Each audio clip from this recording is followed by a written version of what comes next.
Oi, gente! Sejam bem-vindos e bem-vindos ao minicurso Política Externa e Redes de Conhecimento nas Relações América Latina e Estados Unidos, Questões para um Campo de Análise.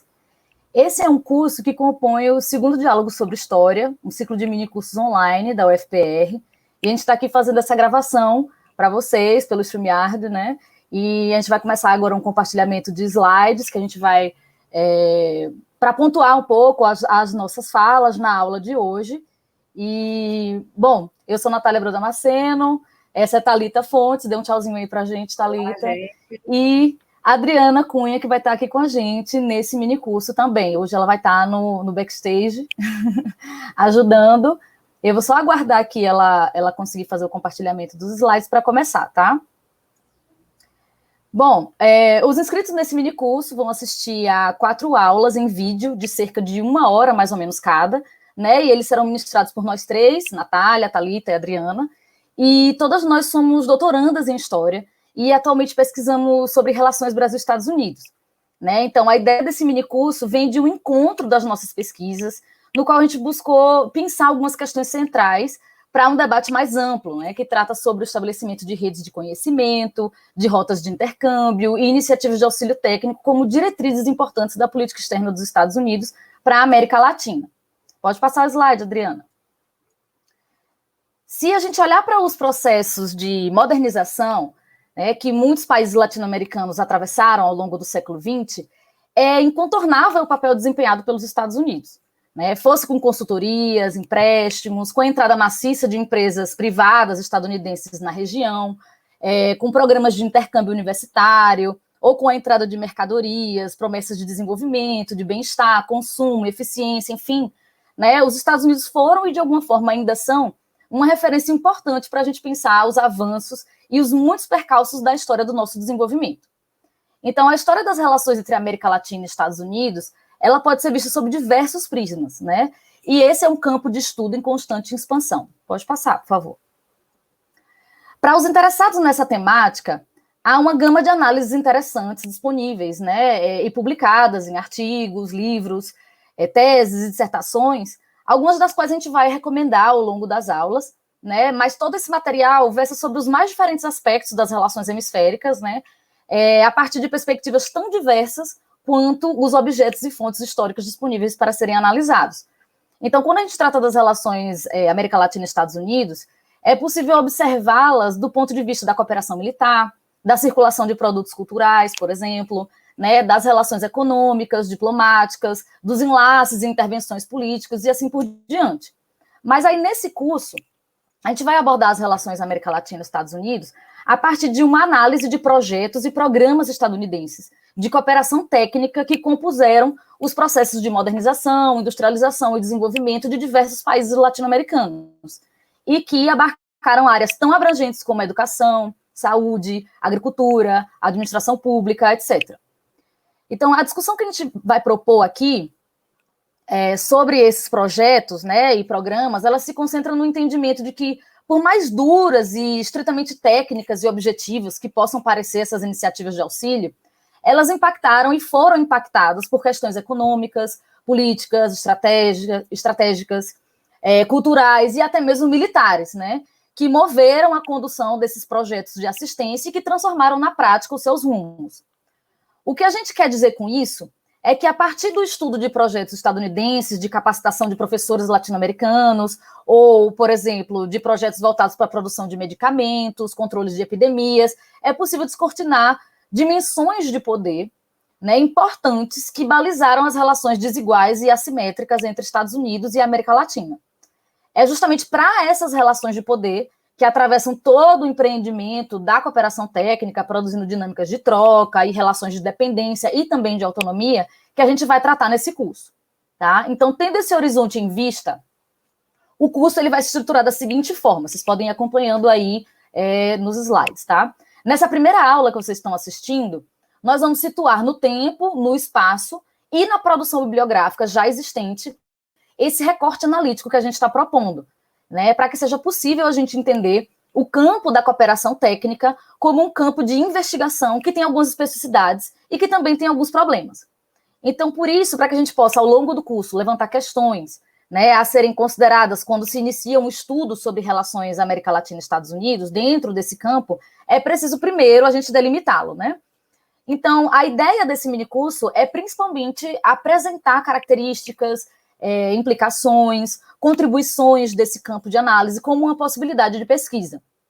Por isso, a gente vai se concentrar mais nos debates possíveis de serem levantados, né, quando a gente olha para as iniciativas de auxílio técnico, do que na busca de uma visão consensual, capaz de direcionar todos os tipos de investigação. Então, a gente vai estar mais levantando questões do que, de fato, né, cravando aí respostas, né, que a gente vai estar lidando aqui com algumas questões um pouco complexas, digamos assim.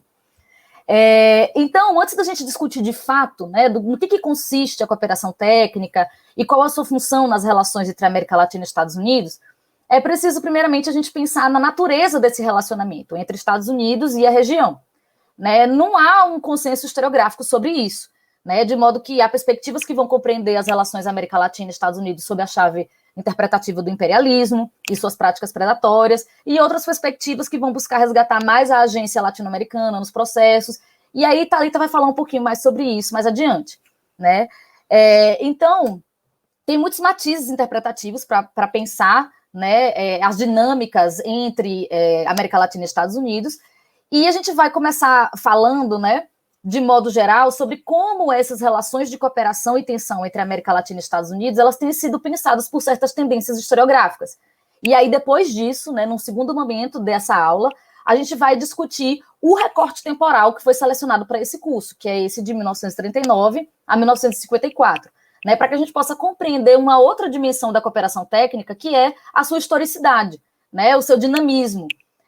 Então, a própria função atribuída a esses programas de auxílio, a função atribuída pelos Estados Unidos para a América Latina, né, no rol lá dos objetivos de política externa dos Estados Unidos, ela tem historicidade, a gente vai falar sobre isso, né?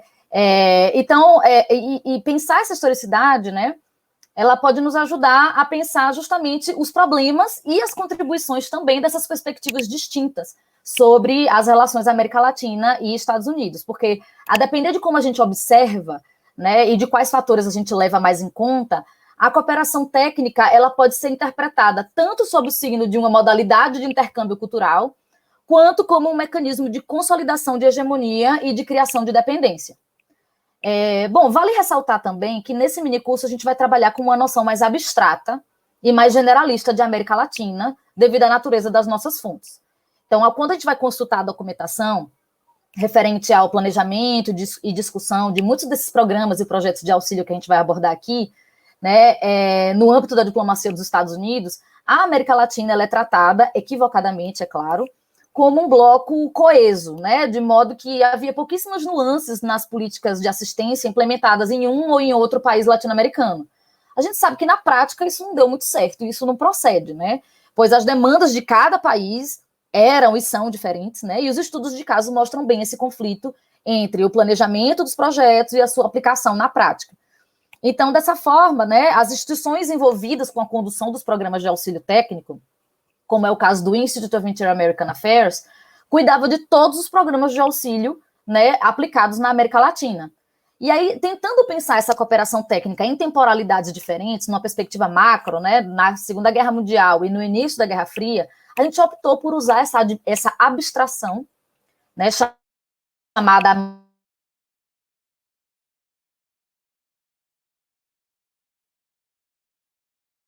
América Latina, país. E essas especificidades vão ser melhor trabalhadas nos estudos de caso, né, explorados na nossa última aula. Falando agora sobre o conteúdo da segunda aula, que vocês podem acompanhar aí no slide, né, nela a gente vai debater qual é o papel que a cooperação técnica desempenhou no âmbito da política externa estadunidense. Ou seja, a gente vai discutir como que a cooperação técnica foi pensada pelos elaboradores e condutores da política externa dos Estados Unidos e com quais interesses, né, esses programas de assistência dialogavam. Afinal, cooperação técnica e auxílio técnico, eles não são termos estáticos, assim como desenvolvimento, modernização também não são. Então, a gente vai falar um pouco sobre a polissemia desses termos, né, e os seus usos políticos, né, desse termo, principalmente o termo desenvolvimento, né, que acabou guiando aí o planejamento e a condução dos programas de auxílio técnico a países latino-americanos entre as décadas de 1930, no finzinho lá da década de 1930, até meados da década de 1950. Já na terceira aula, A gente vai analisar a estrutura por trás da cooperação técnica nesse período, né, e os principais atores envolvidos, com destaque para agentes e agências financiadoras de projetos, e também para cientistas, experts e especialistas, que foram personagens importantes na construção de redes de conhecimento regionais. E aí, por fim, na quarta aula, a gente vai abordar alguns estudos de caso, para que a gente possa observar um pouco mais de perto a complexidade dos fatores e atores envolvidos na condução de programas de auxílio técnico, evidenciando a sua relação, né, com projetos de poder ligado a condições estruturais, conjunturais e, em alguns casos, até mesmo subjetivas, a depender lá da trajetória individual desses intelectuais, desses cientistas que se dedicaram ao auxílio técnico.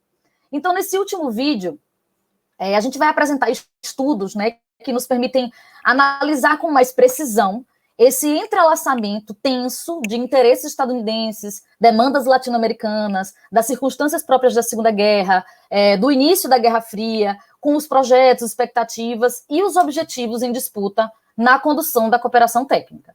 Tá? Então, apresentado aqui o curso, vamos começar a nossa primeira aula, né? Vou passar a palavra aí para a Thalita.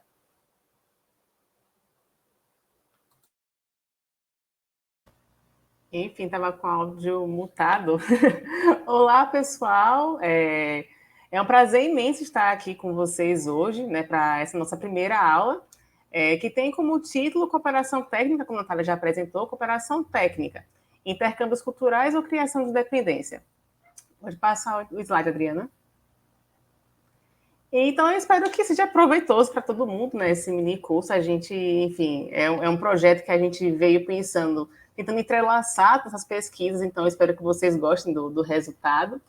E, bem, meu objetivo aqui, né, nesse primeiro momento, vai ser realizar um balanço historiográfico a fim de situar, né, a gente nos debates que a gente vai estar imerso ao longo de todo esse curso. Né, a fala de Natália foi muito boa, né, para introduzir a gente nesse papo.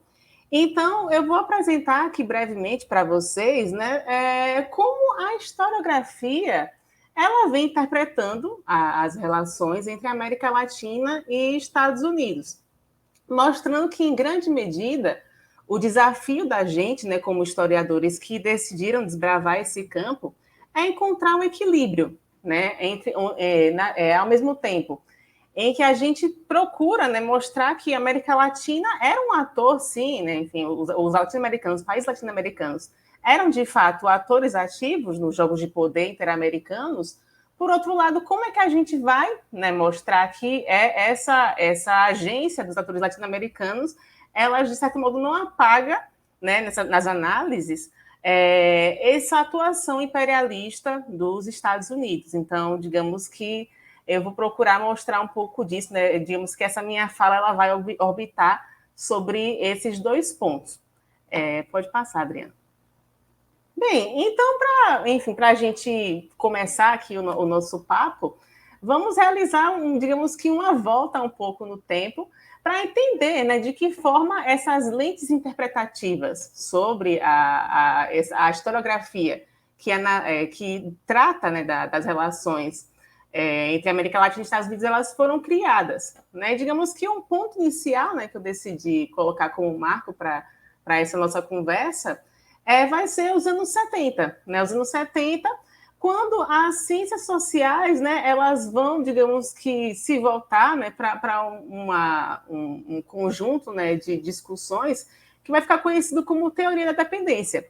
Então, nos anos 70, a teoria da dependência ela vai ganhar força nas ciências sociais, e na historiografia, né, a influência dessa interpretação, pautada principalmente na chave economicista, ela apontava para a condição periférica, né, da América Latina, como uma consequência de um longo processo de subjugação que, digamos que no século XX, vai ter como o protagonista, né, desse processo de subjugação a política, né, a agenda da política externa dos Estados Unidos.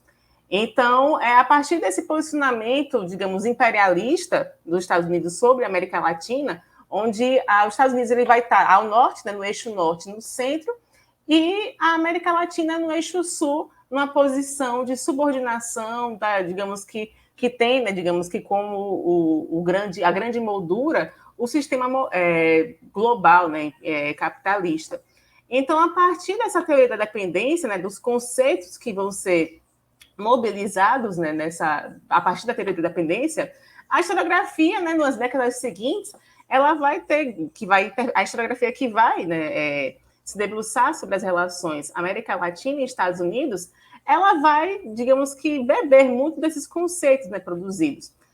Que, enfim, temos o grande conceito, né, do imperialismo, que a partir disso ele vai trazer, né, uma gama de outros conceitos que vão, digamos que ali fundamentados na perspectiva de dominador-dominado, né, digamos assim, ou então nessa perspectiva do centro-periferia, difusão-disseminação.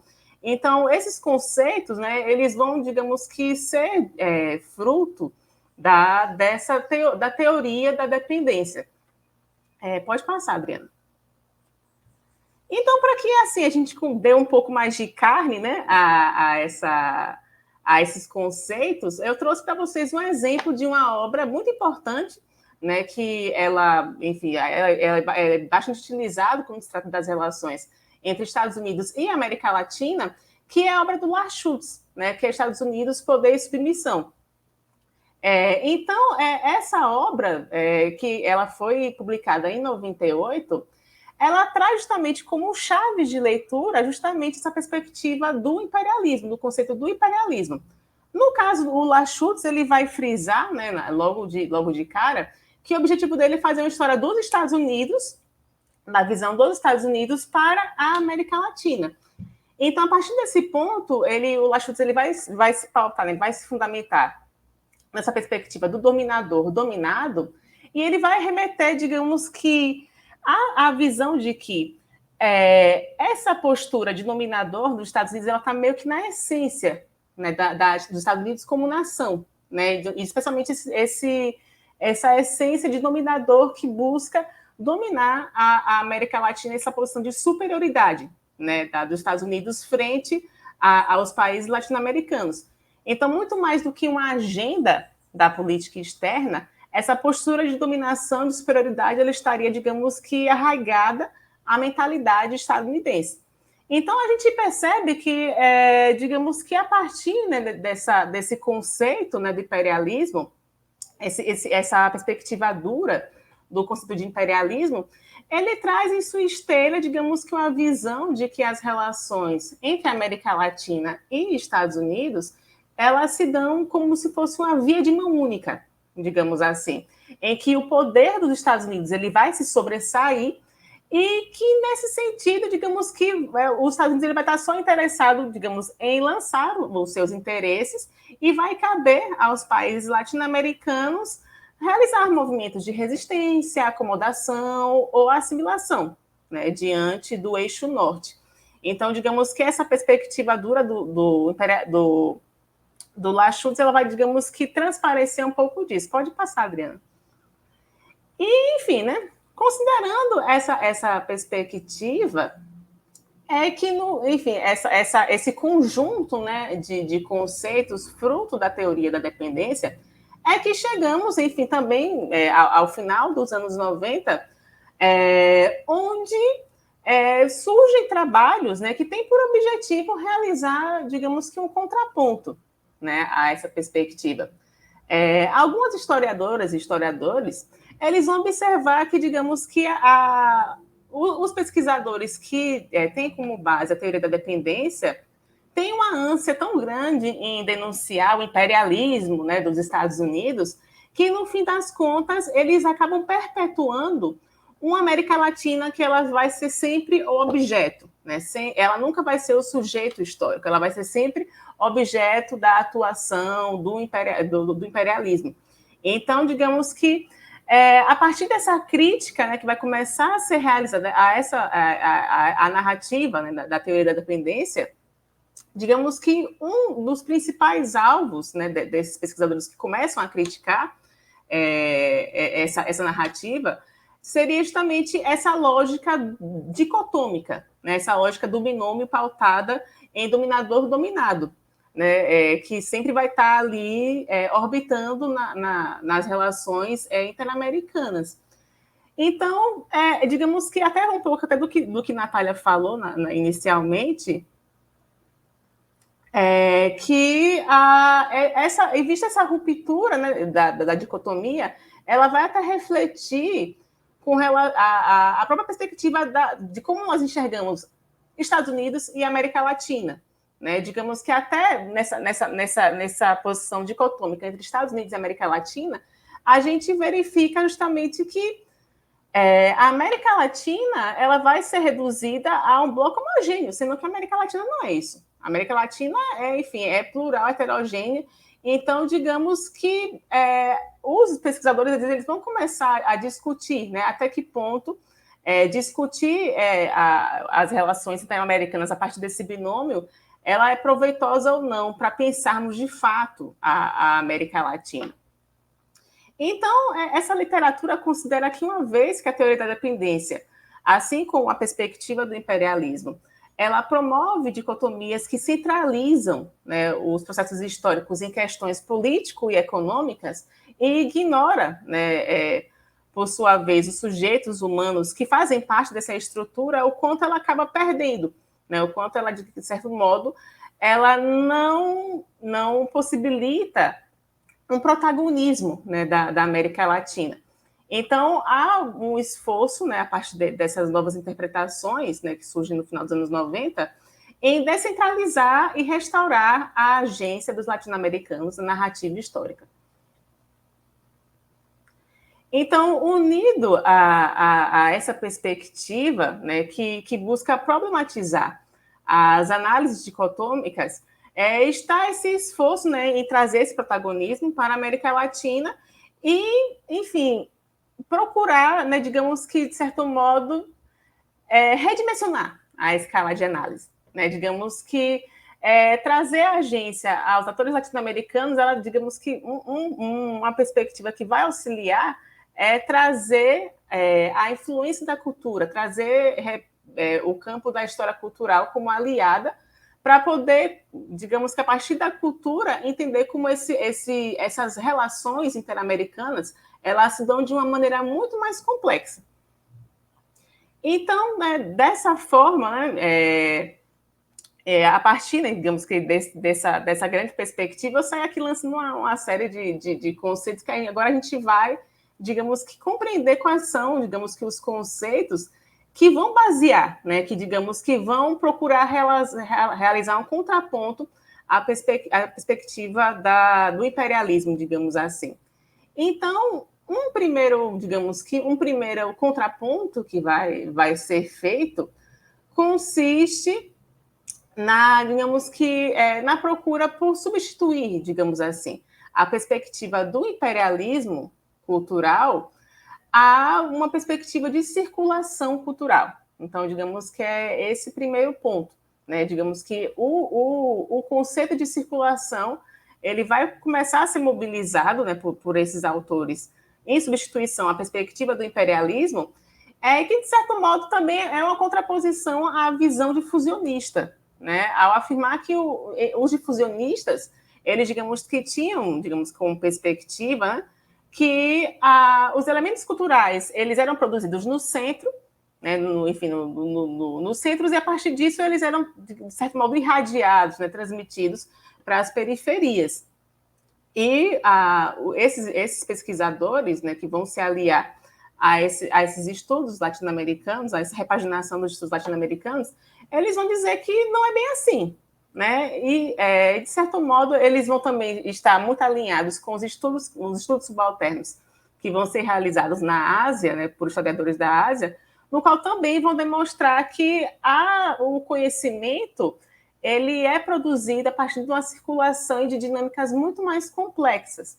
Né? Tanto que um grande exemplo que eles vão começar a mostrar é justamente com relação à produção do conhecimento científico, que é sempre remetido ao eixo norte, aos países considerados de centro, mas que, no fim das contas, o conhecimento científico ele é fruto de uma série de interações, de uma série de circulações de saberes, de atores, que não são somente, enfim, oriundos dos centros, mas também são frutos das zonas periféricas, digamos assim. Adriana, volte um pouquinho. Então, a partir dessa perspectiva, né, da circulação, é que também surge a dimensão das redes de conhecimento.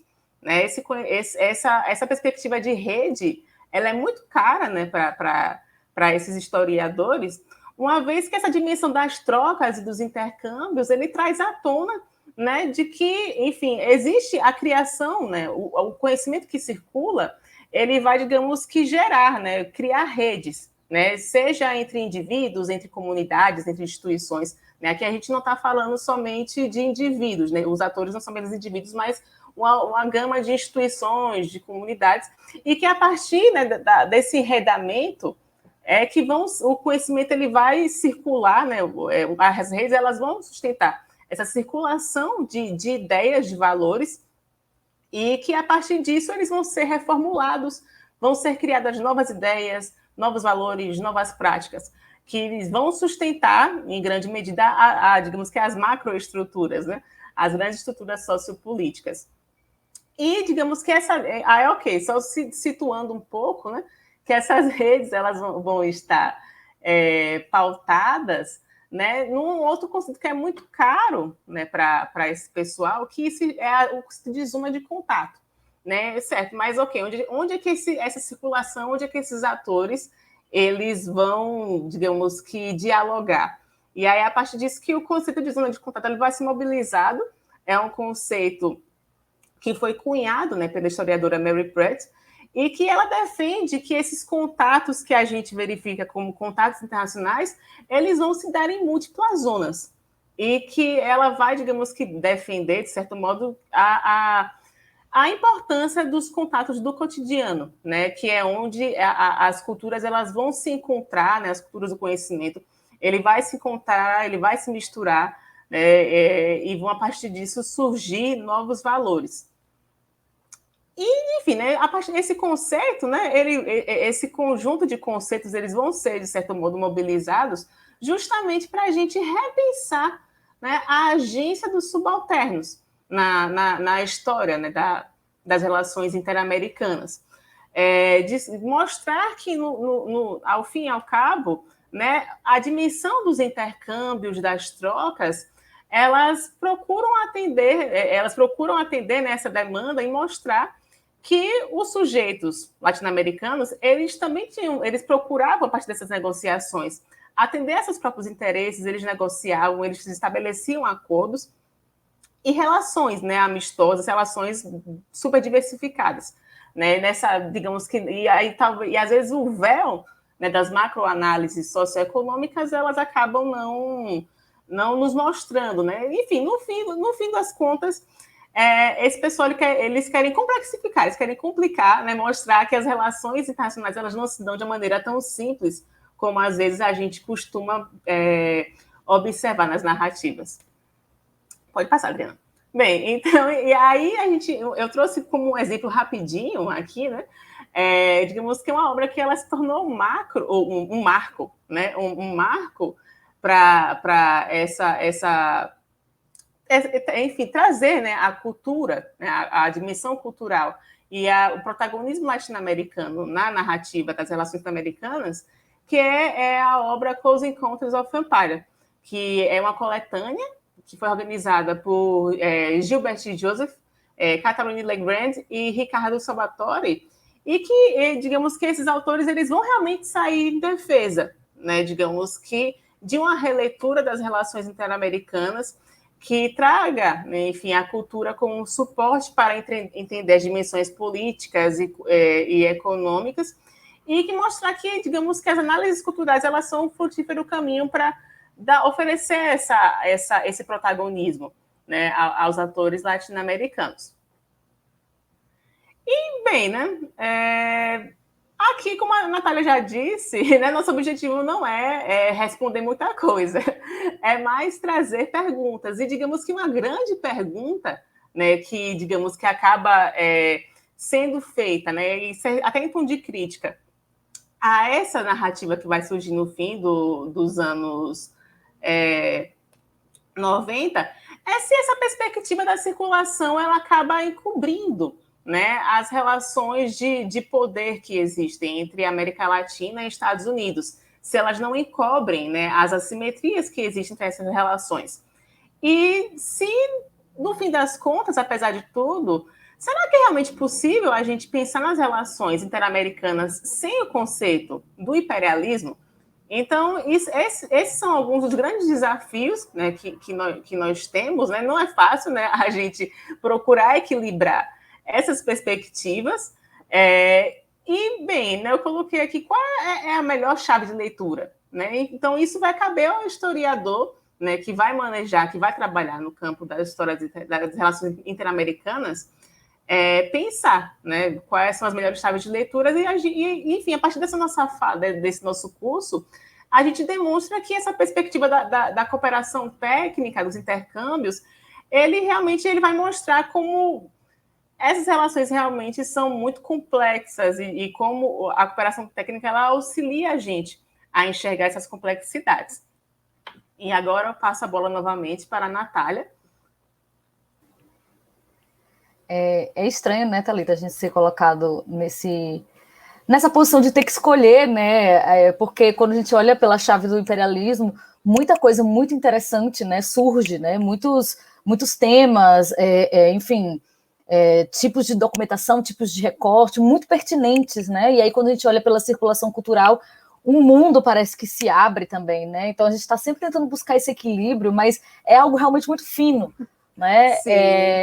E, bom, depois da gente situar mais ou menos essas questões, né, mais teóricas, que norteiam a produção de conhecimento sobre as relações América Latina e Estados Unidos, né, a gente vai fazer agora a gente vai tentar situar, né, temporalmente, né, dentro da perspectiva da cooperação técnica, né, e com um recorte, né, que é um recorte mais ou menos parecido com aquele recorte do Lars Schultz, né, que é o recorte dos Estados Unidos para a América Latina. Na hora que a gente pensou o curso, a gente tentou pensar em que o curso tivesse momentos em que um recorte ou outro tivesse mais, né, prioridade, justamente para que a gente conseguisse mostrar o que cada um desses recortes, né, revela, né, as coisas, os elementos sobre os quais esses recortes lançam luz. Então, pensando agora, né, sobre essas diferentes contingências, né, e sobre uma certa missão dos Estados Unidos para a América Latina, né, pensando aí a Segunda Guerra Mundial e a Guerra Fria, bom, a gente pode começar falando que esse olhar comparativo, né, entre as relações América Latina e Estados Unidos durante a Guerra Fria e durante o início da Guerra Fria e durante a Segunda Guerra Mundial, ele é bem comum, né, vários historiadores já fizeram isso. Historiadores como o próprio Lars Schultz mesmo, né, afirma que a transição de um período para o outro foi quando os Good Neighbors passaram o bastão para os Cold Warriors. Né? Os Good Neighbors seriam aqueles, né, da política da boa vizinhança, os que estavam ali à frente, né, da política externa para a América Latina durante a Segunda Guerra Mundial, com aquele approach, digamos assim, de reciprocidade, de laços de solidariedade hemisférica e tudo mais, de intercâmbios culturais, né, com essa tônica. E os Cold Warriors já eram os oficiais que estavam à frente da política externa voltada para a América Latina, que estavam muito preocupados com os Estados Unidos com um protagonismo global pela primeira vez, então por isso a América Latina tinha uma outra função, era um olhar muito mais pragmático para a América Latina. Então essa transição, ela realmente trouxe muitas transformações, e inclusive um historiador chamado Frank McCann, ele fala do Brasil como um aliado de guerra que foi esquecido pelos Estados Unidos quando o conflito acabou. Né? E, de fato, se a Segunda Guerra alimentou esperanças latino-americanas de cooperação estadunidense, com seus projetos de industrialização e modernização em curso, ainda não, Adriana, segurei.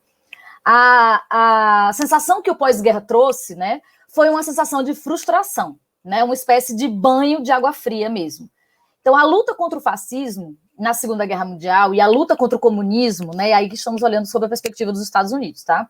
Durante a Guerra Fria, posicionaram a América Latina de formas diferentes e com prioridades diferentes no rol dos objetivos de política externa dos Estados Unidos.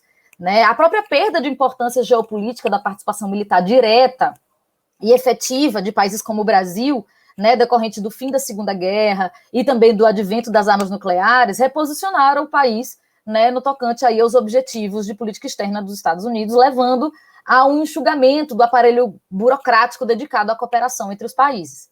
Então, de maneira semelhante, o pós-guerra trouxe, né, uma queda nas importações e nos preços de produtos latino-americanos, bem como também o fim de certas facilidades de crédito. Então, quando a gente olha sob o prisma da cooperação técnica, né, toda essa sensação de ruptura, de algo que se dissolveu, né, de uma cooperação que não existiu mais, ou que a América Latina foi esquecida, ela ganha algumas nuances, porque há certas continuidades entre esses dois cenários, mais continuidades do que normalmente se imagina. Então, o aparato da cooperação técnica, né, em projetos voltados para a saúde, para a educação, melhorias sanitárias, agricultura, extração de minerais, todos aqueles lá coordenados pelo órgão a agência do Nelson Rockefeller, lá durante a Segunda Guerra, ele não acabou. Né? E aí o desafio é o que isso nos diz sobre as relações América Latina e Estados Unidos, né, que foram construídas na guerra e que foram ressignificadas no pós-guerra.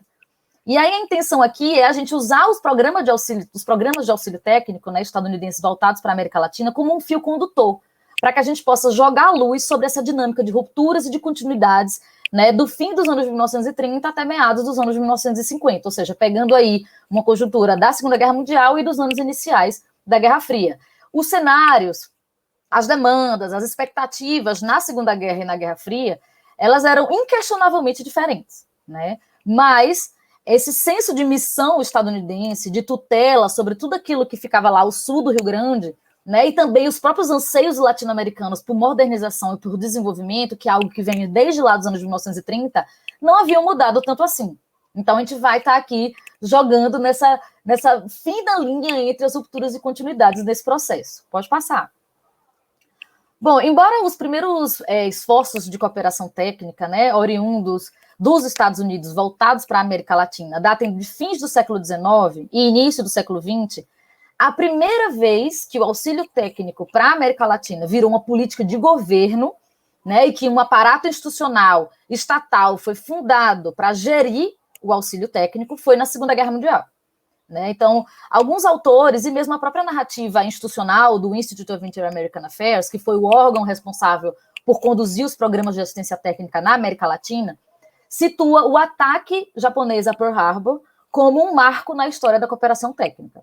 Né? Então, a cooperação técnica, ela surge completamente atrelada à contingência da Segunda Guerra Mundial, às preocupações estadunidenses com o avanço da influência do eixo no continente, né? E por isso teve seus primeiros esforços institucionais, né? Aí a partir de propostas do Nelson Rockefeller, que foram justificadas para o Congresso pela necessidade de cooperar com os governos das outras repúblicas americanas e ajudar a resolver problemas de saúde e problemas econômicos que fossem graves a ponto de comprometer o esforço de guerra. Então, devido ao renomado trabalho da família Rockefeller no campo da filantropia, né, por meio da Fundação Rockefeller, que foi fundada lá em 1913, e também da própria proximidade entre o Nelson Rockefeller e o então presidente dos Estados Unidos, o Franklin Delano Roosevelt, né, em 1941 foi criado o Office of the Coordinator of Inter-American Affairs, né, e esse office, né, ele foi criado para ser comandado pelo próprio Nelson Rockefeller. O Office ele tinha essa função primordial, né, de desenvolver a solidariedade hemisférica no continente, né, e combater a propaganda nazista na América Latina, aprimorando também as relações comerciais com a região. Mas foi apenas meses depois, né, do ataque japonês a Pearl Harbor, que se deu em dezembro de 1941, que em março de 1942, o Institute of Inter-American Affairs, uma agência interna ao próprio Office, foi fundada.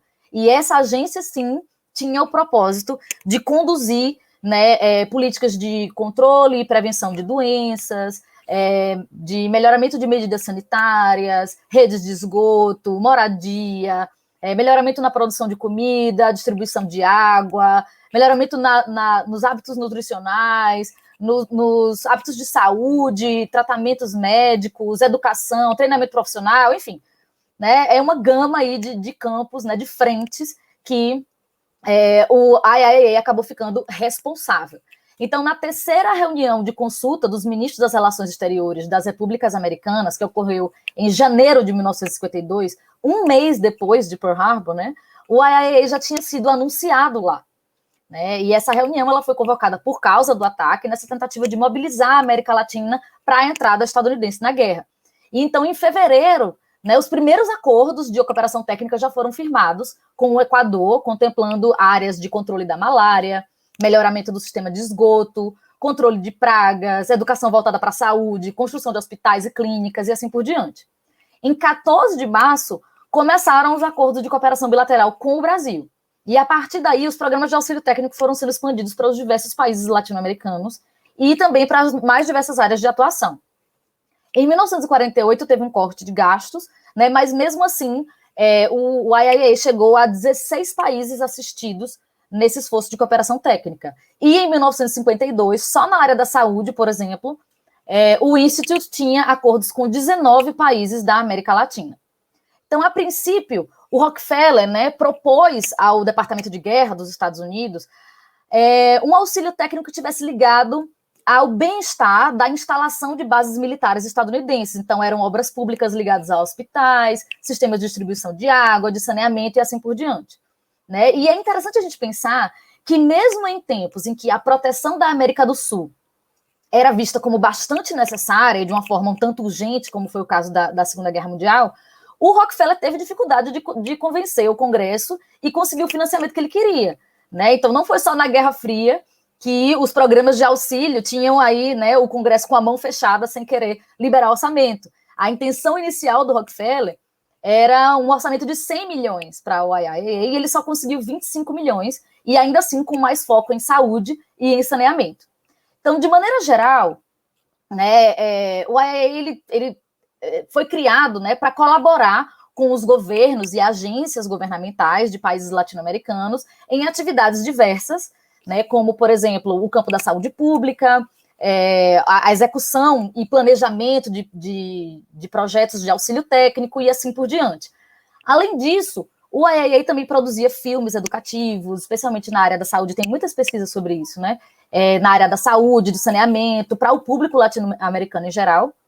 Né? Mas é importante a gente situar alguns pontos, como, por exemplo, mesmo que o IIA tenha vindo dessa herança, né, ele não tinha nada de caridade. Né? O Rockefeller ele consegue convencer o Congresso porque ele situa a cooperação técnica como um esforço de guerra, né, e como algo para ajudar as tropas estadunidenses que estavam, né, em diversas localidades da América Latina.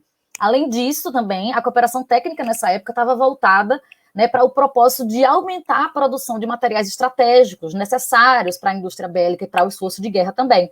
Além disso, né, também a necessidade de melhorar as condições de vida da força de trabalho, né, com o objetivo de torná-la mais produtiva. Um exemplo disso é, por exemplo, a atuação do IIA na extração de borracha brasileira. A borracha foi considerada um material estratégico, mas era ali a região, né, da extração da borracha, era uma região que estava altamente infestada pela malária, e isso acabava atrapalhando a produção, né, e a exportação desse material. Então, esses projetos de auxílio técnico cuidavam da saúde dos trabalhadores, da alimentação dos trabalhadores, estava totalmente ligado a esse propósito, né, ligado à Segunda Guerra Mundial, a demandas estadunidenses na Segunda Guerra Mundial. Ainda usando o Brasil como exemplo, depois disso, né, os projetos de auxílio técnico se expandiram pelo país, foram lá para o Vale do Rio Doce, né, uma região onde tinha muitos casos de malária, de febre tifoide, tuberculose, disenteria, e era uma região também de muitos minerais, né, de muitos minerais considerados importantes para o esforço de guerra, né, como a mica, o quartzo, outros cristais também. Então, foi assim que o programa de auxílio técnico foi se espalhando pela região, né, muito ligado a esses propósitos específicos da guerra. Bom, no final da guerra, né, o Office foi encerrado e o próprio Rockefeller ele tinha esse receio, né, de que o Institute of Inter-American Affairs não vai sobreviver ao armistício, porque os esforços estavam muito ligados às demandas de guerra. Mas, né, mesmo que o Office tenha sido encerrado, o Institute of Inter-American Affairs permaneceu e ele foi transferido para o Departamento de Estado. Né? Então, ele viveu um período aí de existência incerta, ele foi reabilitado em 1947, renovado, né, dentro do Congresso, por uma lei, renovado só até 1950, e a ideia do Congresso era, não, vamos fazer essa instituição morrer aos poucos, né, vai acabando aos poucos, mas, em geral, a avaliação é que o IIA tinha tido uma atuação bem sucedida na implementação da política da boa vizinhança e que tinha conquistado aliados na América Latina, né? Era uma avaliação positiva. E aí, enfim, estava tudo certo, né, para que o IIA acabasse em junho de 1950. Só que em 1949, né, o então presidente dos Estados Unidos, o Harry Truman, pressionado aí por um mundo convulsionado em lutas anticoloniais na Ásia e na África, pela China, que tinha acabado de se tornar comunista, também pelas escaladas nas hostilidades com a União Soviética, né, ele anunciou um programa de cooperação técnica voltado a todos os países do então chamado Terceiro Mundo. E esse programa ficou conhecido como Ponto 4. E aí o Ponto 4, ele deu uma sobrevida ao Institute of Inter-American Affairs, que não só foi renovado mais uma vez, em 1949 até 1955, mas ele também serviu de experiência modelo de cooperação técnica global, que seria aplicado em outras regiões do mundo. Então, nesse sentido, é possível dizer que a América Latina foi uma espécie de laboratório da hegemonia global dos Estados Unidos, né? Nos debates políticos e diplomáticos sobre o Ponto 4, o IIA era celebrado como um experimento bem-sucedido, capaz de promover a boa vontade, estreitar laços entre países, garantir acesso a matérias-primas estratégicas, além de estimular mercados consumidores para a produção estadunidense. Pode passar, Adriana. Esse próximo slide são só alguns números, né, que falam um pouco sobre a atuação do IIA nesse período, né, que pega tanto a Segunda Guerra como os anos iniciais da Guerra Fria. O financiamento de bolsas entre 1942 e 1951, só para a área da saúde, né, 1.302 bolsas foram ofertadas para latino-americanos irem estudar nos Estados Unidos, né, também entre 1942 e 1951, 661 projetos sanitários, e aí, lá em 1951, tinham 114 projetos ainda ativos, né, e também, né, entre 1942 e 1950, 1.665 projetos na área sanitária e de saúde foram executados, né? Então, pode passar aí, Adriana. E esses projetos, né, eles, em parte, foram financiados diretamente pelo IIA e, em outra parte, foi na base cooperativa dos serviços. Mas o que eram esses serviços? Né? O sistema de serviços era o principal modus operandi da cooperação técnica. E é o que deixava ela barata, né, para os Estados Unidos. Então, esse sistema era um arranjo cooperativo que funcionava mais ou menos assim. Uma agência era instalada dentro dos ministérios latino-americanos. Como vocês podem ver aí nesse organograma, tem o Ministério da Agricultura, da Saúde, da Educação. Então, uma pequena comissão dentro do IIA, né, era enviada, e a comissão de técnicos estadunidenses não passava de umas 10 pessoas.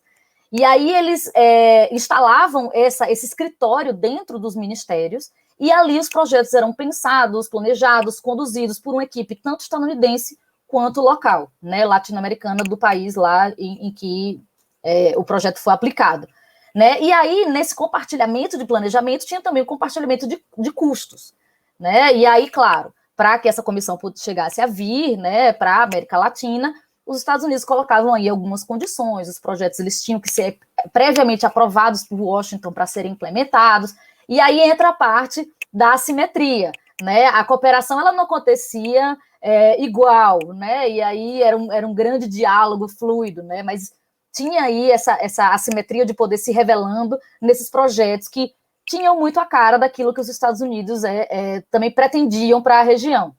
Mas as equipes latino-americanas também trabalhavam e também custeavam esses projetos, né? E o plano era que, à medida que o tempo fosse passando, né, os Estados Unidos fossem financiando cada vez menos e os latino-americanos colocando cada vez mais, até que os serviços funcionassem sozinhos, sem os Estados Unidos.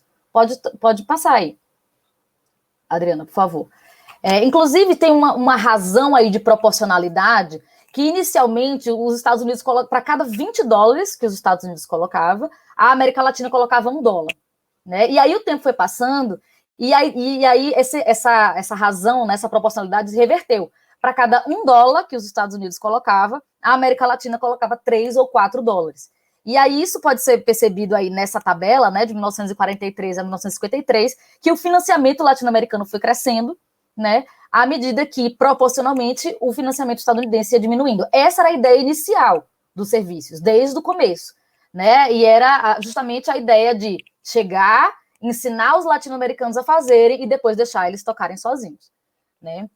Então, toda essa estrutura básica de funcionamento, ela se manteve no pós-guerra, né? Mesmo com a dissolução do Office, né? É claro que, assim, ao sabor das circunstâncias, alguns ajustes institucionais foram feitos, né? Objetivos mudaram, algumas ênfases, financiamentos foram readequados também. Não foi uma trajetória linear, não estou dizendo isso, né? Mas os projetos em determinadas áreas também deixaram de ser prioridade, outros foram completamente entregues aos países receptores e os serviços ficaram sendo tocados só pelos latino-americanos. Então, como realmente a América Latina é um campo plural, né, é claro que em cada país, e às vezes até em cada ministério, a realidade foi bastante diversa. E essa é importante dos estudos de caso, porque a gente vai observando essas coisas mais de perto, né? Mas, no que diz respeito às rupturas, né, a gente pode entendê-las como readequações dos propósitos básicos da cooperação técnica para as novas contingências que se impuseram no cenário internacional da Guerra Fria, né? Então, a gente pode aí identificar algumas sobre a cooperação técnica na Segunda Guerra, algumas características, né, da cooperação técnica na Segunda Guerra, que era, por exemplo, essa urgência militar, né, essa urgência em melhorar condições de saúde em áreas estratégicas, especialmente em relação aos requerimentos das Forças Armadas dos Estados Unidos na região, né? Uma outra característica também era do ponto de vista da cooperação diplomática ou do efeito político da cooperação técnica, ou seja, os Estados Unidos se viam aí pressionados, né, a cumprir com suas obrigações que foram firmadas lá na Conferência do Rio de Janeiro, depois do ataque a Pearl Harbor. Então, a cooperação técnica era uma forma de demonstrar, né, uma certa preocupação com o continente e manter essa América Latina lá na alçada dos Estados Unidos. Tinha também a preocupação em aumentar a produção, e aí esse é um princípio básico da cooperação técnica que se manteve nos dois períodos, mas ainda assim com características diferentes, né? Porque esse aumento da produção durante a Segunda Guerra Mundial estava muito mais voltado a essa necessidade desses materiais no fronte de guerra, né? E aí a ajudar para que essa produção fosse mais eficiente e que esse fluxo de materiais realmente acontecesse constantemente. E também há o propósito básico, né, que seria um propósito moral, que seria de demonstrar, não só com palavras, mas também com ações, a superioridade da democracia estadunidense, a superioridade do American Way of Life, e colocar aí o fascismo como um inimigo mesmo, né, um regime falho e incapaz de dialogar com as necessidades da América Latina. Nesse sentido aí, né, esse é um objetivo sedutor, né, que o Tota fala do imperialismo sedutor dos Estados Unidos, né, de seduzir a América Latina para o American Way. No caso da cooperação técnica dos anos da Segunda Guerra, né, essa urgência, ela traz alguns desdobramentos, né, porque era urgente, uma quantidade maior de capitais públicos foram dedicados à região, querendo que os resultados venham logo. Mas, por outro lado, muitos projetos também foram planejados às pressas, e isso limitou os efeitos desses projetos a longo prazo, tanto para os Estados Unidos, mas principalmente para a América Latina, né? Bom, agora pensando nos propósitos básicos da cooperação técnica durante a Guerra Fria, né? A gente tem esse objetivo, que era um objetivo inicial desde o começo, da transferência de serviços, né? Ou seja, de fazer com que esses serviços saíssem da responsabilidade dos Estados Unidos e fossem sendo transferidos para a América Latina. Então, durante a Guerra Fria, a cooperação técnica ela vai ficando cada vez mais educacional, cada vez mais ligada a um ensinar a fazer, ensinar a tocar, pensar em administração pública para que esses, por exemplo, os hospitais construídos pudessem seguir funcionando e assim por diante. Né? Então, a gente tem esse outro princípio básico.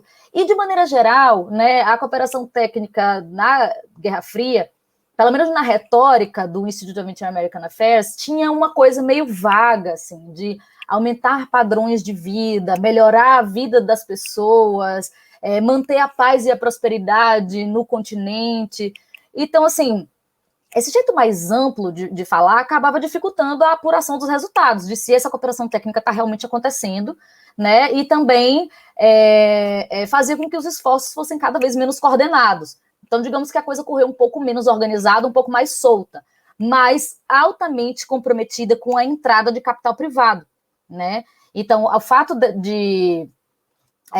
no pós-guerra, os Estados Unidos estarem com a indústria aí a toda precisando escoar produtos, né, e existisse esse medo de uma nova crise de superprodução, como foi a crise de 1929, né, então essa necessidade de criar mercados consumidores, essa necessidade de escoar a produção estadunidense, também foi algo muito levado em conta pelos projetos de cooperação técnica, melhorar a vida dessas pessoas a ponto de fazer sentido consumirem produtos dos Estados Unidos, né, e também esse fator moral se manteve, né? Só que agora o inimigo era outro, né? Era o inimigo, dessa vez, comunista, né? E a propaganda também da democracia estadunidense, do American Way of Life. E aí vale lembrar que nos anos de 1950, a América Latina, a discussão, o debate político da América Latina era principalmente um debate sobre como vamos promover a nossa industrialização, como vamos nos desenvolver, né, como vamos superar os nossos problemas econômicos.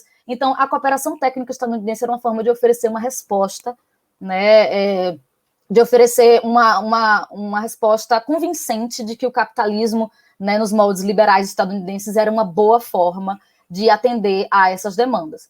Então, a gente tem aí esse jogo fino, né, de rupturas e continuidades entre essas duas circunstâncias, né, entre essas duas contingências. Pode passar, Adriana. E aí eu vou falar rapidamente aqui desse último, dessa conclusão, né, porque são coisas que a gente vai aprofundar melhor na segunda aula.